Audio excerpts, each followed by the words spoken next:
Hi everybody, welcome back to our speech class, and today we are going to talk about the outline of persuasive speech. Of course, if you go to several resources about writing and delivering of persuasive speeches, you will find out so many outlines, so many suggestions, so many studies about how to write and outline and deliver your persuasive speech. Okay, so that means there are no one size fits all formula when it comes to writing. But this particular outline that I'm about to introduce to everybody is a simplified one-point topic. So when I talk about one-point topic, that means you have to first think about what you want to talk about, your main topic. So it can mean an advocacy, it can mean something that's really burning in your heart, something that you wanted to address, discrimination, oppression, the lack of education, proper treatment on the elderlies, animal issues, okay, so the love for pets, okay, or let's say child trafficking, or gender equality, or LGBT issues, and so on and so forth. There are so many things that you can talk about. I'm sure there is one thing that's really burning in your heart right now that you wanted to address. After deciding on what you want to talk about, I want to introduce now the simple outline for a one-point speaking engagement, which is me, we, it, you, and us. Okay, so I use pronouns here. Actually, I adopted this from several prolific speakers and writers. So let's quickly look at the different parts of this outline. Let's first start with me. The me part of your speech is your connection. So that means it's the introduction that should grant you as a speaker an access to people's consciousness. A heavy term. As a speaker, you need to find your connection. Okay? So do not go straight to the topic in a persuasive speech. You would encounter several speeches that would just introduce themselves. Hi, my name is Percy, and then go straight to the topic. Today, we're gonna talk about this. Okay, so that's not how you do it when it comes to persuasive speech. Okay, so it lacks not just creativity, but it lacks getting the attention of your audience. So it's quite dull and boring at the same time. So something that engages the audience but not necessarily far away from your topic. So for example, it can mean a shared value. Okay, something that you and other people, or specifically your audience, share with you. Okay, something that you know your audience or a lot of your audience can probably relate with. Okay, it can mean mutual interest. Mutual interest like your interest in environment. It can be a common desire, the desire to make this world a better place. Okay, that's a cliche, but seriously, a desire to change the world, a desire to make this community or make this society a better place to live in. And we usually do this by maybe a quote.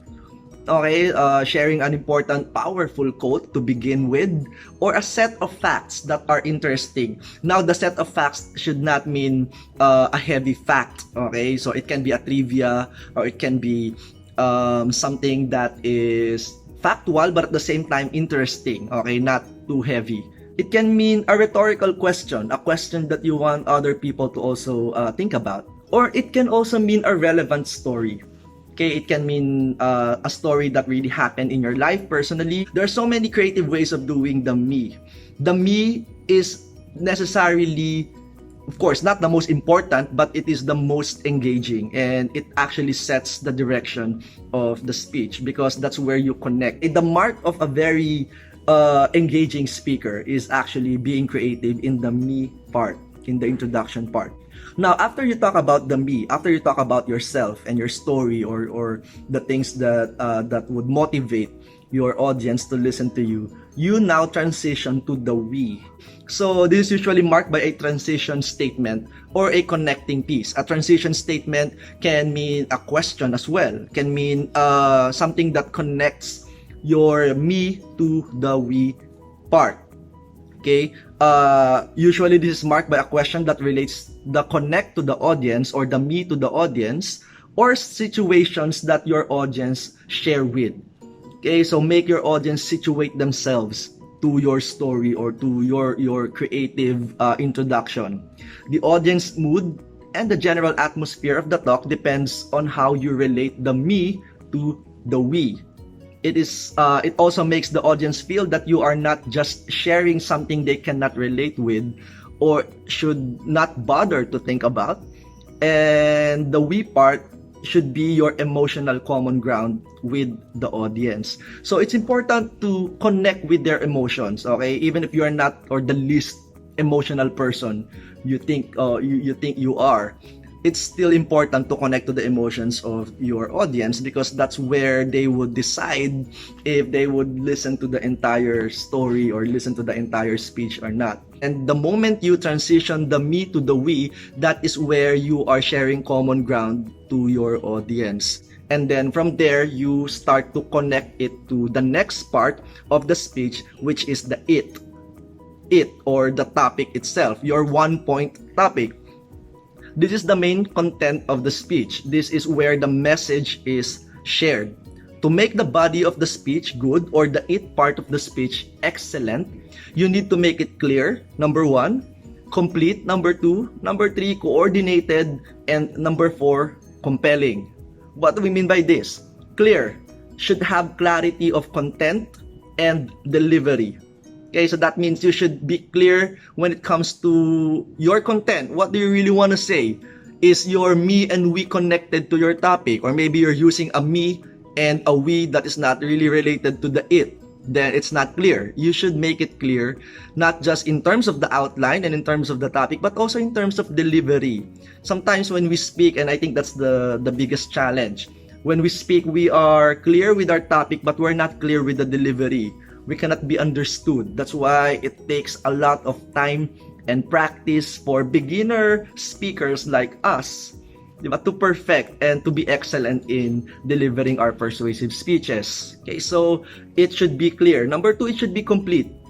It should include all important details you wish your audience would receive. And when I say all important details, we're not talking about all the researches in the world about your topic, but we're only talking about what you think your audience should get in that next 10 to 20 minutes of your talk.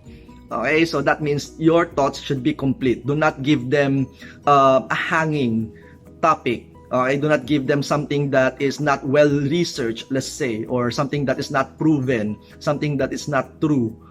Your topic should be full of logos. We talk about it. It should mean logically, argumentatively correct and truthful.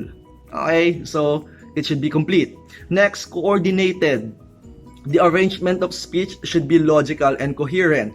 It means that your speech should have a flow. Okay, so think about the parts of your speech. Think about what goes first, what's next. And lastly, compelling. When you say compelling, should contain information that people will relate with. Okay, or find interesting. Or maybe be bothered about. And then from the me to the we to the it or the main topic, now you transition to the you. You, usually a good persuasive speaker, leaves a challenge or a call to action in your speech. Think about how you want your audience to respond. It can be a question again that will make them think about the importance of your topic, or a question that they would take home with them, think about for quite some time.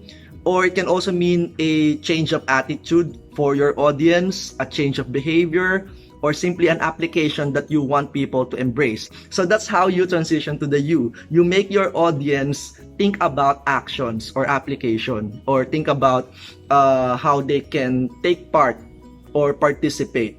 Your it is compelling, but make sure that it's transition to the you. They will act on the compelling topic that you talked about. And then lastly, us. That means you're closing the topic by making the burden, okay, or the topic that you're talking about, something that all of us should be concerned with or should take part in. So the vision casting part in the us is one of the most important, and actually the most relatable takeaway for your speech for your audience, because that vision casting is basically what you want your audience to understand, that burden that you want them to take part in, okay, or do something about.